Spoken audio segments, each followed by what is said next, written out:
네, 여러분 안녕하십니까? 코인 리서처 송새벽입니다. 현재 시간 오후 5시 35분, 오늘 11월 17일 목요일입니다. 오늘은 거시경제 섹터 영상 준비했습니다. 자, 오늘은 수능날입니다. 여태 수능 당일은 유독 추운 날씨였던 것 같은데 오늘은 바람도 없고 선선하게 기분 좋은 날씨가 이어지는 것 같습니다. 수험생들은 오늘 희비가 많이 갈릴 수 있는 날일 텐데 비트코인 시장도 새벽부터 해서 현재까지 갑자기 튀어 오르거나 빠지는 캔들을 보이면서 단타 매매하시는 분들은 희비가 많이 오갔을 것 같습니다.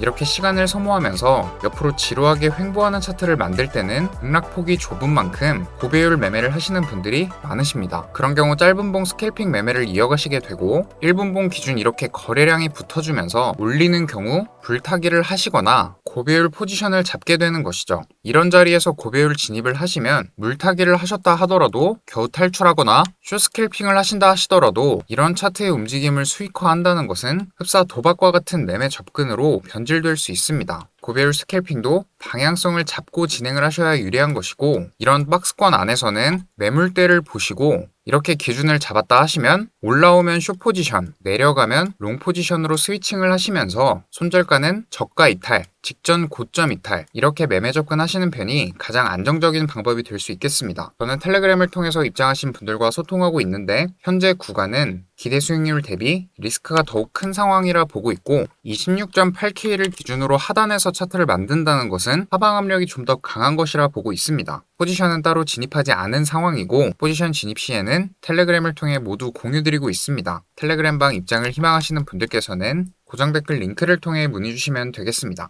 자, 오늘은 글로벌 시장 분위기를 살펴보고 지금까지 나온 데이터들을 통해 짧게 제 생각을 전해드리는 영상 준비했습니다. 지금 이 순간 구독과 좋아요는 영상을 전해드리는 데 있어 큰 힘이 됩니다. 자, 미국의 가장 대표적인 소매 판매 기업인 타깃이 실적을 발표했는데 지난 3분기 실적이 상당히 안 좋게 집계가 되었습니다. 미장 마감 전에 발표가 되면서 나스닥과 비트코인 모두 동반 하락하는 흐름을 보였었는데 3분기 순이익이 지난해 같은 기간 대비해서 반토막이 났다고 발표했습니다. 예상치를 크게 밑돌았고 향후 전망도 안 좋을 것이다 경고했습니다. 실적과 동시에 주가는 마이너스 15% 정도 빠지는 모습을 보였습니다. 타깃은 미국에서 조금 홈플러스나 이마트 같은 입지를 가진 마트인데 전반적으로 생활용품을 파는 마트입니다. 소비 생활을 하는 데 있어서 정확한 바로미터가 될 수 있는 기업이기 때문에 전체적인 시장에 영향을 미쳤습니다. 타깃이나 월마트, 코스트코 이런 소매 판매 업체들은 12월이 대목입니다. 약 한 주 후에는 미국 추수감사절 연휴가 예정이 되어 있고 한 달 후에는 크리스마스도 예정이 되어 있죠. 미국은 블랙 프라이데이라든지 연말 쇼핑 시즌에 한 해의 쇼핑을 몰아서 하기도 하고 굉장히 활발한 소매 판매가 일어나는 시즌인데 이렇게 좋은 연말 시즌에도 불구하고 4분기 매출이 조금 안 좋게 나올 것이다.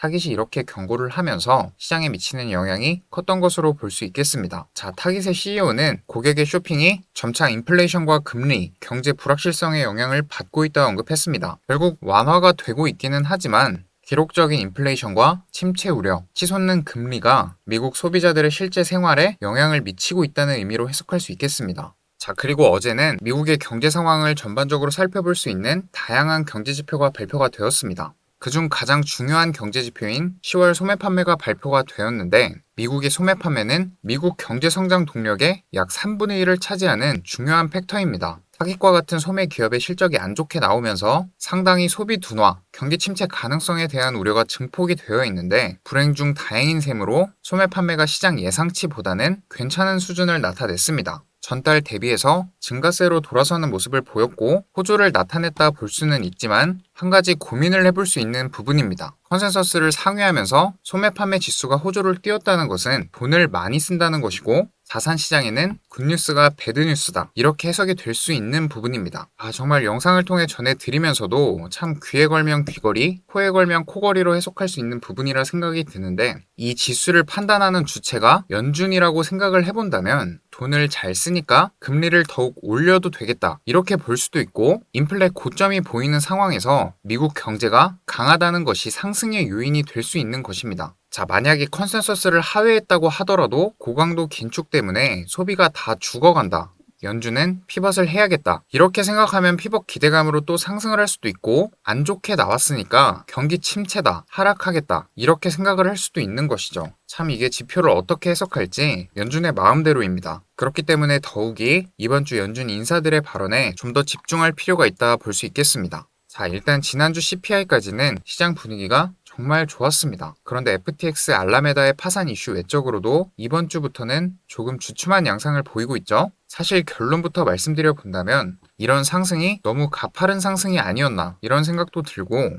지금은 숨고르기가 필요한 시점이라 보고 있습니다. 그렇다고 해서 추가적으로 조정을 크게 받을 만한 여지는 아직까지는 없어 보이지만 상승폭을 크게 확대할 수 있을 만한 소재도 많지 않은 상황입니다. 11월 CPI도 확인을 해야 되고 그 다다음 날 FOMC 회의가 또 예정이 되어 있기 때문에 그 전까지는 사실 금융시장에 추가로 동력을 삼아 올릴 수 있는 재료가 보이지 않는 상황이다 보고 있습니다. 차트적으로는 16.8K를 기준으로 말씀드렸었죠. 연준이 우려하고 있는 스티키 프라이스, 끈적한 가격들이 내려가지 않을까. 그에 따른 연준의 12월 점도표가 9월에 대비해서 완화적으로 도비시약이 읽혀지지 않을까에 대해서 지금 시장은 기대가 많은 상황이라 판단해 볼 수 있습니다. 올라가더라도 더욱 떨어지고 올라가는 것이 시장이 기대하는 것이다 말씀드릴 수 있겠습니다. 자, 오늘 영상은 이렇게 마무리를 하도록 하고 구독과 좋아요는 저에게 큰 힘이 됩니다. 오늘도 영상 시청해주셔서 정말 감사드리고 또 좋은 정보로 찾아오도록 하겠습니다. 감사합니다. 코인 리서처 송새벽이었습니다.